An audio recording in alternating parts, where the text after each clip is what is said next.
ما دوره استیلای دیگری که در تاریخ ما بسیار متاسفانه نقش بد گذاشت، بس 100 ساله ها تاریخ و فرهنگ و زبان ما را به زوال و رکود و به قفامانی برد. این استیلای مغول بود که شما دربارش خواندید، چنگیزخان دربارش شنیدید، فیلم ها گرفتن، البته در چند کشور درباره او فیلم گرفتن. امروز در چندین کشورها مجسمه او را گذاشتن، او را همچون پدری ملت میگویند. اما ما امروز باید در وقتی که درباره چنگیزخان و درباره استیل دوره مغول حرف میزنیم و اونا میخوایم که به مردممون شناس کنیم، معرفی کنیم، در برابر گفتن اون کشتارهایی که اونا کردن. معلوم است که مثلا اونها زنهای حامله را شکمش چاک میکردن.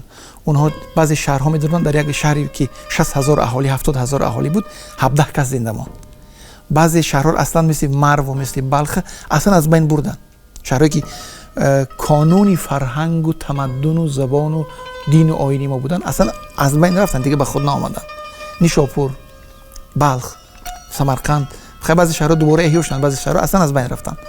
بعضی شهرها به جاش جو میکشتن، شهر خراب میکردن، به جاش جو میکشتن. اینها رو در تاریخ و عجیب این که تمام بهترین و بزرگترین مورخان دوره مغول اویغورها نه، خیتایی‌ها نه، دیگر ملت تاجیک‌ها هستند. این باید ما فراموش نکنیم. یکم در هنوز پیش از این که مغول‌ها به اینجا آیند، در صف جاسوسای چنگیزخان تعدادی معینی تاجیک‌ها کار میکردند، خدمت میکردند. یعنی ما افراد خودی ما از ملت ما در خدمتی که بودن هنوز ناآمده با او راه تجارت باز گذاشته بود، به اینها امتیاز میداد. اینها خبر از اینجا به اون، چون که پیشتر جاسوس ها و اینها در لباس تاجر و قلندر و درویش می بودن، اینها می کار میکردن و اطلاع برده میدادن. و در همین دوره یک نکته دیگر باید ما بگوییم، استیلا و آدم کشی و قتل و جنایت چنگیز به جای خود. اون ما یک سرچشمه همین دوره میگه که در همون زمانی مغول خودش می نویسد، میگه که زمین از خون تاجیکان گلگون بود. گلگون یعنی سرخ، یعنی زمین از خون تاجیک چنگیز سرخ کرده بود. و عجیب این که از ما وقتی که رشید الدین جامع تواریخ میخوانیم میبینیم که مغول ها تمام سرزمینی امروزی آسیای میانه، افغانستان تا ایران سرزمینی تاجیک مینامیدن. ایران نه، ماوراءالنهر هم نه، میگفتن این تمام این سرزمین میگفتن سرزمینی تاجیک. در خود کتابای مغولی است با شکل تاجیک میگفتن.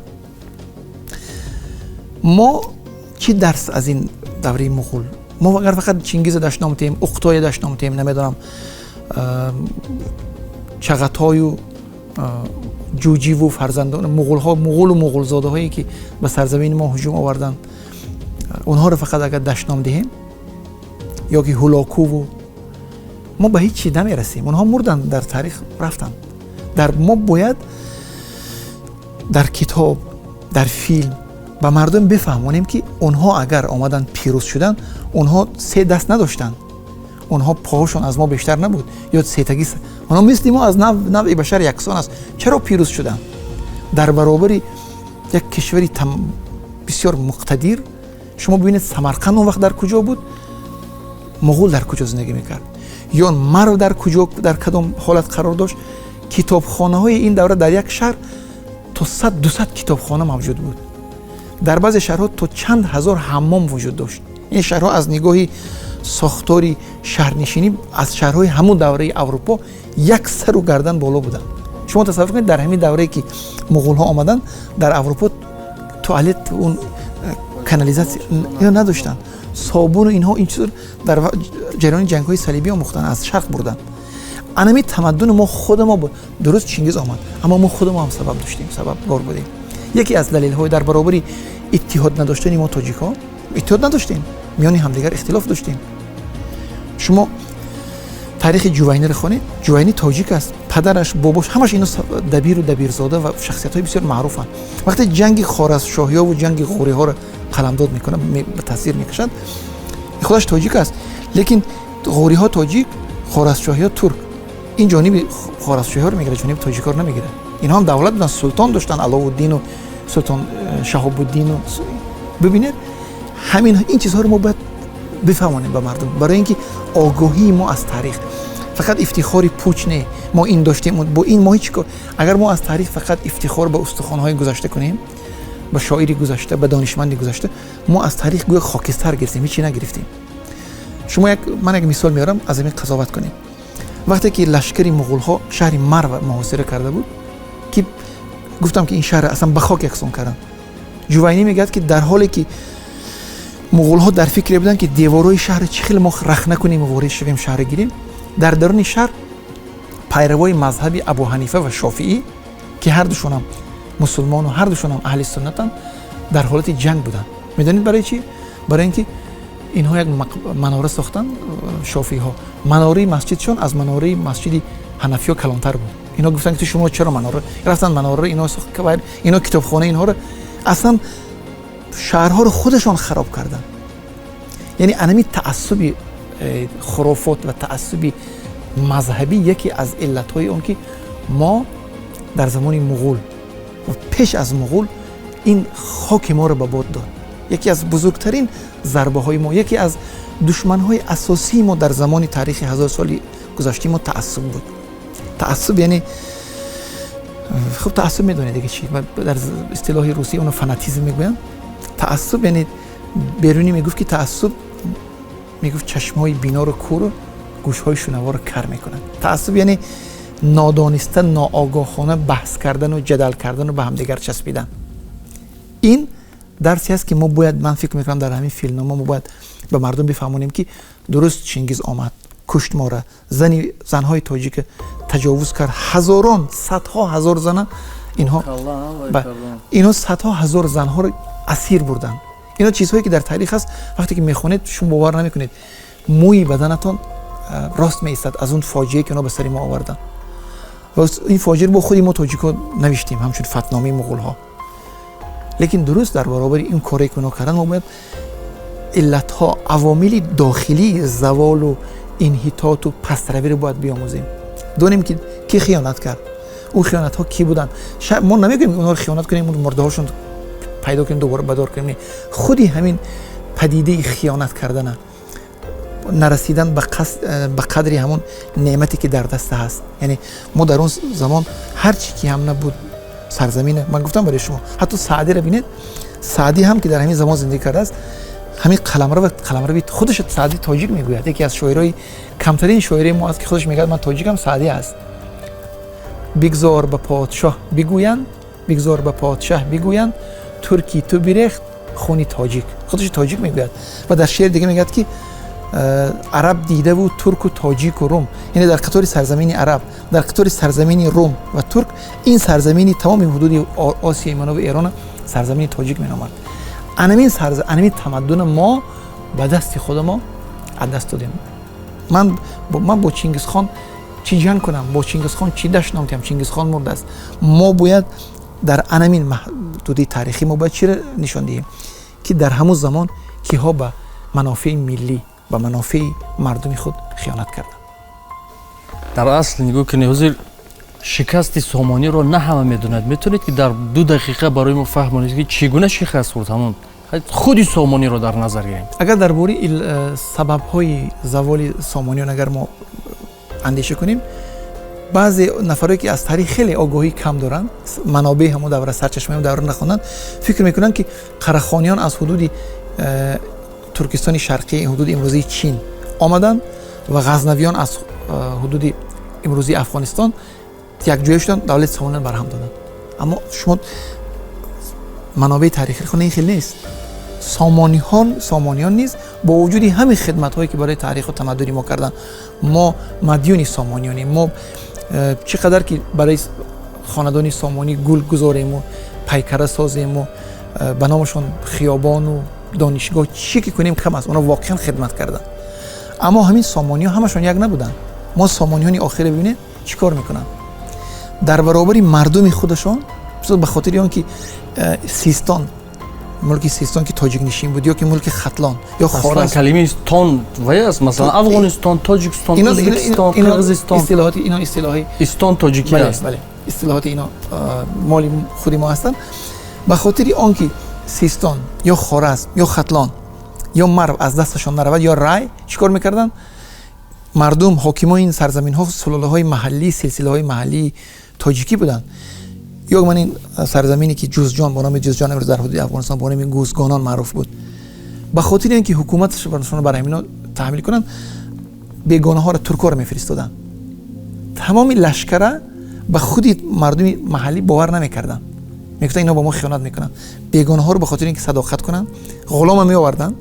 غلام هیچی ندارد، او رو از همون یک نفر یک غلامی که هیچی ندارد، هیچ کس ندارد، اول اسب میدادن، بعد اسب با صاحبی زین میکردن و اون صاحبی 5 نفر 10 نفر تا صاحبی لشکر میشد. همون آخر سری سامانی رو خوردن. یعنی مهمترین دلیل شکست سامانیان نبودن اتحاد بین مضافات تاجیک نشینی همین دوره بود. ما همین دوره میبینیم اتفاقا همین چیز در وقت عرب ها هم بود. عرب ها درست آماده گرفتن، لیکن وقتی شما میبینید وقتی عرب ها آماده سرزمین ما رو میگیرن، سوق جدا جنگ میکنن، بخارا جدا جنگ میکنن، سمرقند حتی یک دیگر کمک میکردن برای عرب معلومات میدادن. تو این طرف کن نازکیاش شما تسخیری همین ضبط ختلان نبینید که بسیار طول کشید، ضبط چغانیان نبینید، شما نبینید، تمام فرغانه رو ببینید. اینا اگر اینا مقاومت میکردن، اینها اصلا عرب نمیموندن پاش خدمش به این سرزمین. از همون مرو اون طرفی که در بینشون اتحاد نبود. همین نبودن اتحاد در زمان سامانیان برملا دیده میشود. صدها فاکتور رقم است، دلیل است که میان مضافات اختلاف است، میان مضافات ناباوری است و همین امکان داد که سامانیان برهم خورند.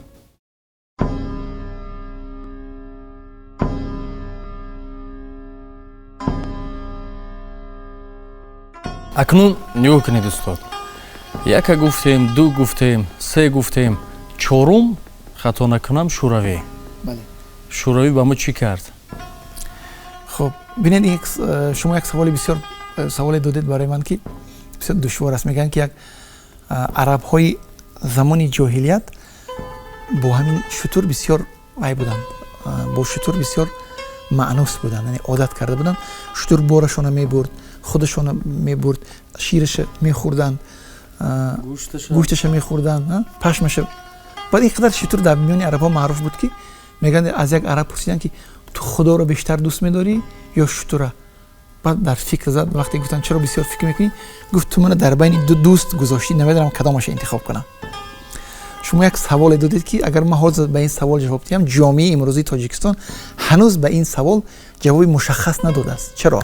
برای اینکه ما یاد داریم، نسل ما یاد دارد که مثلا من اگر متولد سال 70 باشم، یعنی 20 سال آخر شوروی، زمانی بهترین شوروی ما عمر به سر کردیم و بعد از اون جنگ شهروندی و این مشکلات زمانی استقلال سر زد تا همین سالهای نزدیک نسل کلانسال ما هنوز بر این باورن که بهترین زمان شوروی بود. البته من به این باور نیستم البته، اما درباره زمان شوروی که 70 سال حکومت زندگی مردم ما با او گذشت، خاطرات خوب مردم بسیار دارن.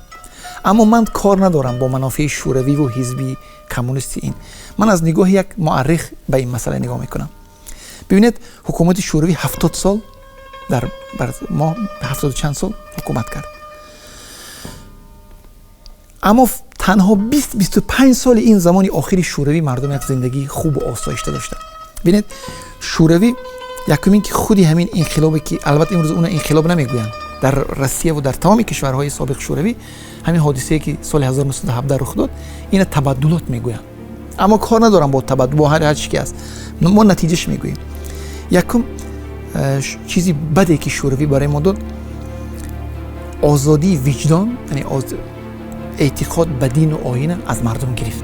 دین و آیین مردم از به هم اول به مسخره گرفت، نه تنها در میان تاجیکا، نه تنها فقط برای تاجیکستان، نه عموما نظام شوروی نظامی ضد دین بود، نظامی که در آیین همون در آیین نامه حزب کمونیست بود که باید کمونیست یعنی اتئیست باشد، یعنی همون بر ضد خرافات دینی مبارزه، بر ضد عنصرهای دینی مبارزه برد. و ما اینو در 70 سال حکومت شوروی دیدیم. همون وقت همون زمان اونها روس میگفتن یا که دیگر چیز بود؟ نه، اون زمان اصطلاح کمونیست مشهور بود. البته یعنی میگن یک روش کردن که گویا که اگر ما همه مردمی اکثرا کوهستان هستیم، گویا که омадан чӯпонҳоро куштанд, рама бесоҳиб монд, баъд ҳар кас хор пароканда карду. мо ҳамин масъаларо мехоҳам баён кардан. Якум ин ки шӯравӣ якум бо оини мардум, бо эътиқоди мардум ҷангид ва бераҳмона ҳам ҷангид. ҳазорон масҷид хароб шуд, мадрасаҳо. китоб чӣ зарар дорад? ҳазорҳо ҷилд китобо ино ба оташ кашиданд. ва уламои мо ҳам ҳаминҳо буданд. бале. дуюм, шӯравӣ як ҷинояти дигаре кард, ин буд ки низоми коммунистӣ ки беҳтарин фарзандони ин халқа аз байн бурд. аввал дар солҳои аввал ба як гурӯҳи мардум ки аз табақаи поин буданд такя кард, онҳоро сари кор овард. баъд шурӯъ шуд таъқиби ҳамун рӯшанфикрон. нафаре ки дар мадраса хонданд, шояд аз 100 нафаре ки мадрасаи Бухорову Самарқанду Тошканду Қоқанду Балху инҷоро хонда буд, аз ҳамин 100 нафар ё ки дар он замон Ҳиндустон ҳам хондан мерафтанд, аз 100 нафар шояд 10 нафар боқӣ монд. 90 нафари дигар бо ҷурмҳои гуногун бо душмани халқино аз байн бурданд. дигар бо ҳамин ҷурм мардуми дигар солҳои 30 ба дарға карданд, яъне ба табъид мегӯянд, яъне ба қисмати Сибир бурданд ва 70-80% он мардумам талаф шуданд дар он хунукӣ.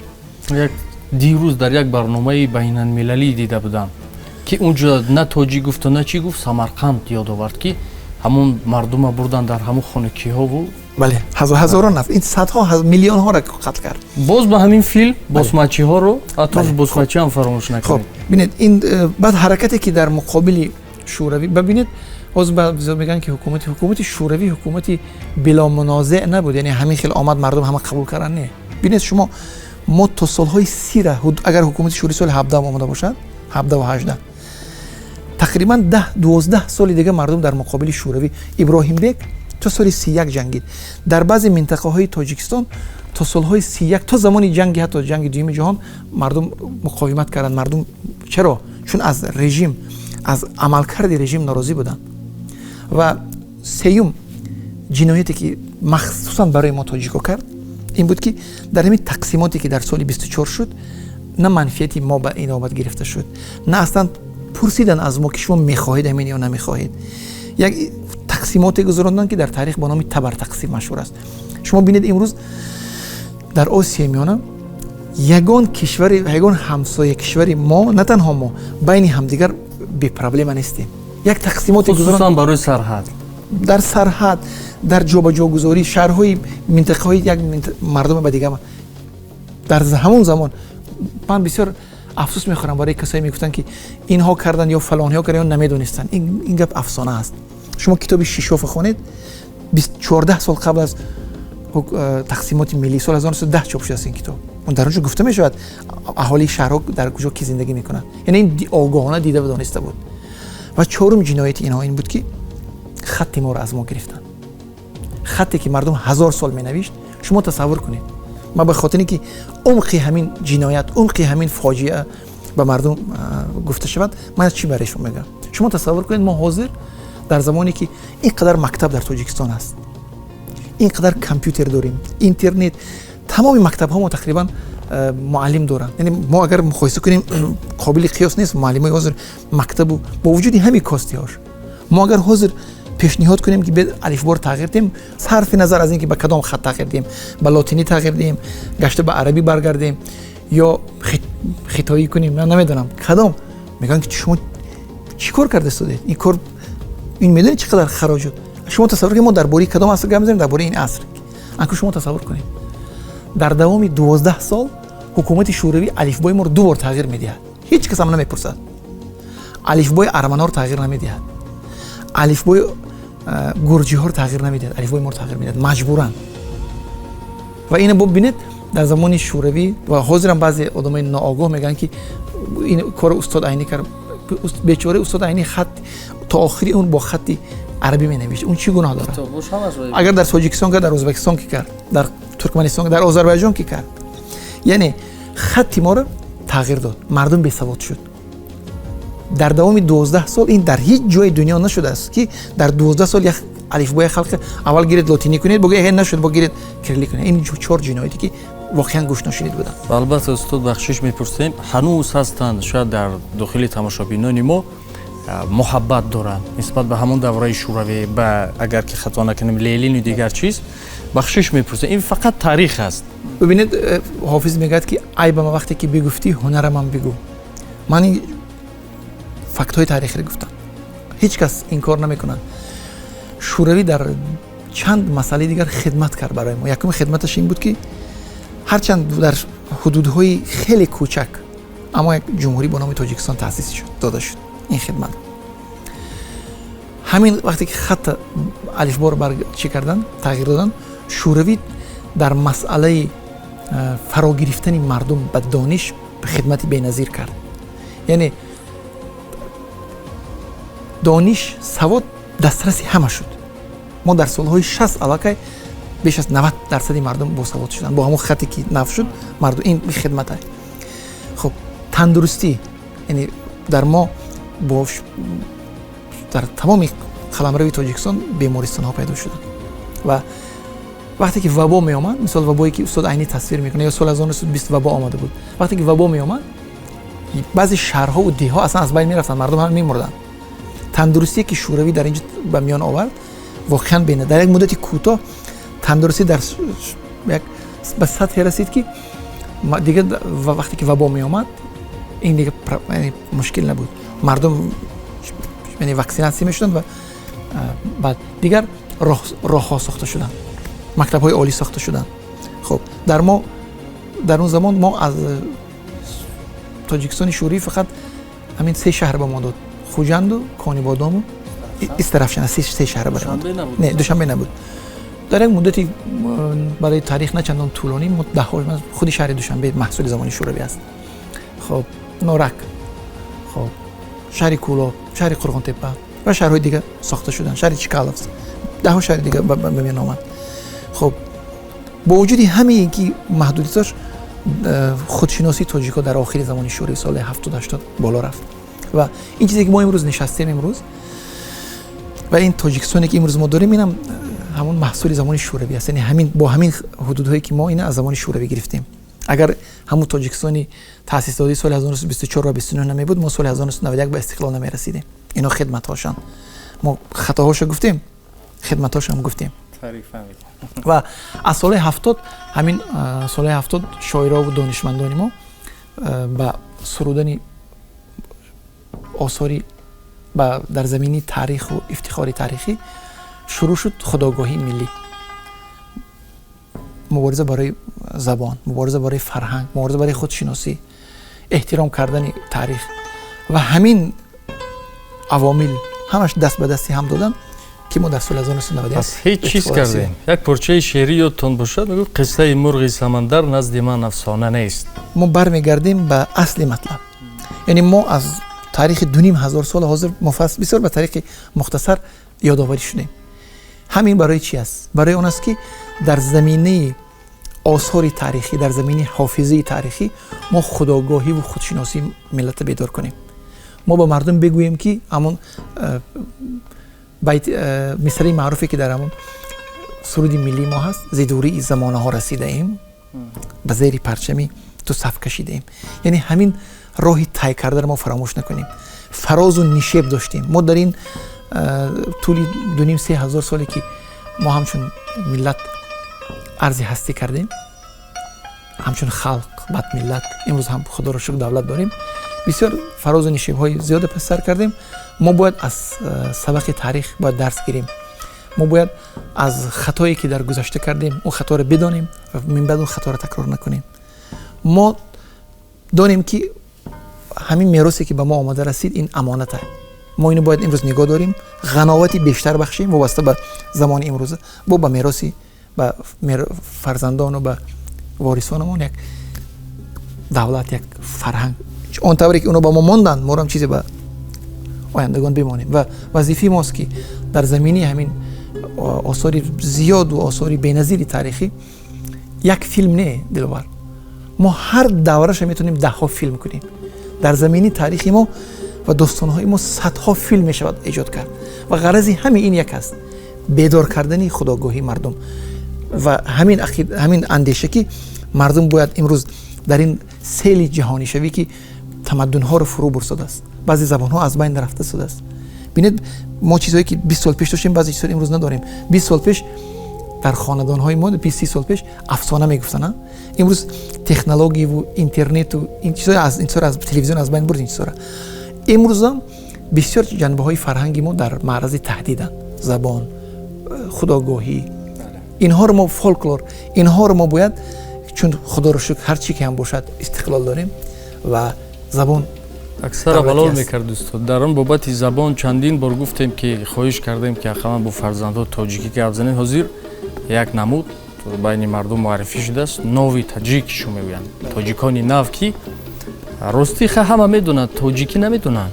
Фарзандошон бо кул ба ҷуз салому хайр дигар ҳама русӣ. Лекин гап шо занед малол мекунанд. як масъалаи дигар мо бояд фаромӯш накунем. мо ин хоси албатта бештари забон аст, лекин яке аз вижагиҳои забони мо аст ки мо лаҳҷаҳои гуногун дорем. лаҳҷаи кобулӣ ҳасту, бадахшонӣ ҳасту, дар Афғонистон ҳиротӣ аст. дар мо ҳам инҷо лаҳҷаҳои гуногун дорем. лекин бояд мо фаромӯш накунем забони адабии классикии мо, ҳамон забоне ки рудаки шеър навишту, саъдӣ навишту, то аҳмади донишу устоди айнӣ.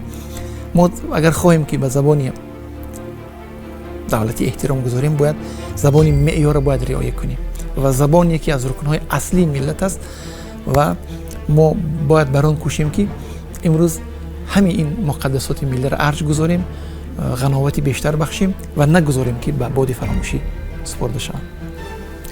бисёр хуб. Ташаккур ки вақти худро дарер надоштаед, омадед даъвати маро қабул кардед. ҳаракати мо ҳам чунин аст. даҳҳо нависанда китоби тоҷикон навиштагӣ аст. шояд боз зиёдтар бошад. аммо вақте ки тоҷикон мегӯем, китоби Бобоҷон Ғафуров ёд меорад. ва шояд то ин дам рӯз филм карда накарда намедонем, аммо ҳаракати мо чунин аст ки филми тоҷикон кунем. сарусема нестем, чун гуфтем 5 сол ҳам гузарад, аммо вақте ки филм тоҷикон гӯянд ки ҳамин филм пеши назар дорад. ташаккур аз шумо. худо нигаҳбон.